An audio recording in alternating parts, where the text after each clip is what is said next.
Salam, selamat pagi Bapak Ibu, saudara-saudari yang dikasihi Tuhan Yesus Kristus. Kita berjumpa kembali dalam renungan harian HKP Jambi. Sebelum kita memulai aktivitas kita pada pagi hari ini, marilah kita terlebih dahulu mendengarkan firman Tuhan dan sebelumnya kita bersatu di dalam doa. Terima kasih Tuhan buat kasih setiamu dan penyertaan-Mu sepanjang hidup kami. Sampai pada pagi hari ini Engkau masih berikan kepada kami kesempatan untuk mendengarkan firman-Mu sebelum kami memulai aktivitas kami pada pagi hari ini. Biarlah Tuhan firman-Mu yang menuntun kami di perjalanan kehidupan kami, supaya semuanya berkenan di hadapan-Mu. Dalam nama Tuhan Yesus Kristus kami berdoa dan mengucap syukur. Amin.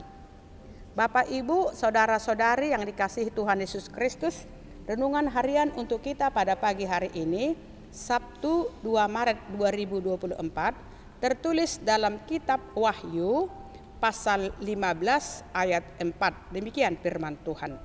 Siapakah yang tidak takut ya Tuhan dan yang tidak memuliakan nama-Mu? Sebab Engkau saja yang kudus, karena semua bangsa akan datang dan sujud menyembah Engkau. Sebab telah nyata kebenaran segala penghakiman-Mu. Demikian firman Tuhan. Satu hal yang hendak dikatakan kepada kita melalui firman Tuhan di pagi hari ini adalah muliakanlah Tuhan. Ada beberapa alasan mengapa kita harus memuliakan Tuhan. Yang pertama, karena Allah adalah satu-satunya pribadi yang layak menerima segala kemuliaan dan pujian. Dialah pencipta segala yang ada di dunia ini. Segala sesuatu berasal dari Dia dan berada dalam kuasa-Nya. Dan semua itu membuatnya berhak menerima segala bentuk pujian dan penyembahan kita. Yang kedua, karena Allah layak dimuliakan karena hikmat kebijaksanaannya yang luar biasa. Hikmat dan kebijaksanaan Allah tampak dalam caranya mengatur dan memelihara seluruh ciptaannya. Hikmat dan kebijaksanaan Allah juga tampak dalam rencana dan karya keselamatan yang dibuat dan dikerjakannya melalui anaknya Tuhan Yesus Kristus. Yang ketiga, Allah layak dimuliakan karena rencana agung keselamatan yang telah dibuatnya sejak dari kekekalan. Dia layak dimuliakan karena kasih-Nya yang begitu besar kepada kita hingga Dia rela menyerahkan putranya yang tunggal mati di kayu salib untuk menebus kita dan memberikan keselamatan kepada kita. Dia layak dimuliakan karena belas kasihan-Nya dan pengampunan yang diberikannya kepada kita. Yang keempat, kita harus memuliakan Allah karena untuk itulah kita diciptakan. Karena untuk itulah kita hadir di dunia ini.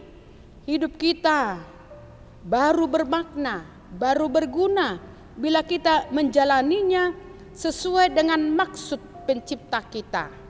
Karena itu penting bagi kita untuk senantiasa hidup sesuai dengan maksud Allah, sesuai dengan tujuan Allah, yaitu memuliakan namanya melalui sikap, perilaku, dan tindakan kita sehari-hari. Yang terakhir, yang ketiga, karena Allah adalah pemilik seluruh hidup. Dikatakan dalam 1 Korintus 6 ayat 20, sebab kamu telah dibeli dan harganya telah lunas dibayar. Karena itu muliakanlah Allah dengan tubuhmu. Demikianlah sebagai umat Allah kita harus senantiasa hidup seturut dengan kehendak-Nya. dan bagi kemuliaan namanya. Segala sesuatu yang kita lakukan, baik hal besar maupun hal yang kecil, haruslah itu kita lakukan demi kemuliaan dan pujian bagi Allah Bapa kita yang di surga. Tuhan memberkati kita. Terima kasih Tuhan buat sapaan firman-Mu yang mengingatkan kami supaya kami menjadi orang Kristen pengikut Kristus yang harus memuliakan nama-Mu melalui sikap, perilaku, tindakan, dan segala aktivitas kami di perjalanan kehidupan kami. Supaya semuanya menjadi pujian, kemuliaan, dan sukacita bagi-Mu. Tuhan tolong kami supaya hidup kami Tuhan berkenan di hadapan-Mu pada satu hari ini dimanapun kami Tuhan berada. Dan apapun Tuhan pekerjaan kami pada satu hari ini, biarlah Tuhan nama-Mu semakin dipermuliakan. Berkati Tuhan seluruh jemaat-Mu dimanapun mereka berada. Kau sembuhkan Tuhan yang sedang sakit. Kau berikan Tuhan kepada mereka keteguhan iman percaya mereka ketika mereka menghadapi sakit penyakit dalam tubuhnya. Kau jamah Tuhan, Kau pulihkan mereka dari sakit penyakitnya. Kau berikan Tuhan kepada seluruh jemaat-Mu sukacita kebahagiaan bagi orang yang menghadapi segala perkara pergumulan dan penderitaan. Berkati seluruh anak-anak-Mu Tuhan, mulai dari tingkat SD sampai tingkat perguruan tinggi.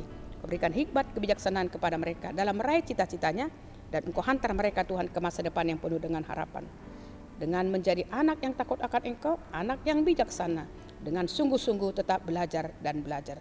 Berkati orang tua Tuhan untuk mendoakan, membimbing, mengarahkan anak-anak yang Kau titipkan kepada mereka, supaya betul anak-anak itu Tuhan menjadi anak yang penuh berkat dan sukacita. Oleh sebab itu Tuhan, kami serahkan seluruh jemaat-Mu, Kau tambah-tambahkan berkat, sukacita, kebahagiaan di tengah-tengah keluarga mereka. Dalam nama Tuhan Yesus Kristus kami berdoa dan mengucap syukur.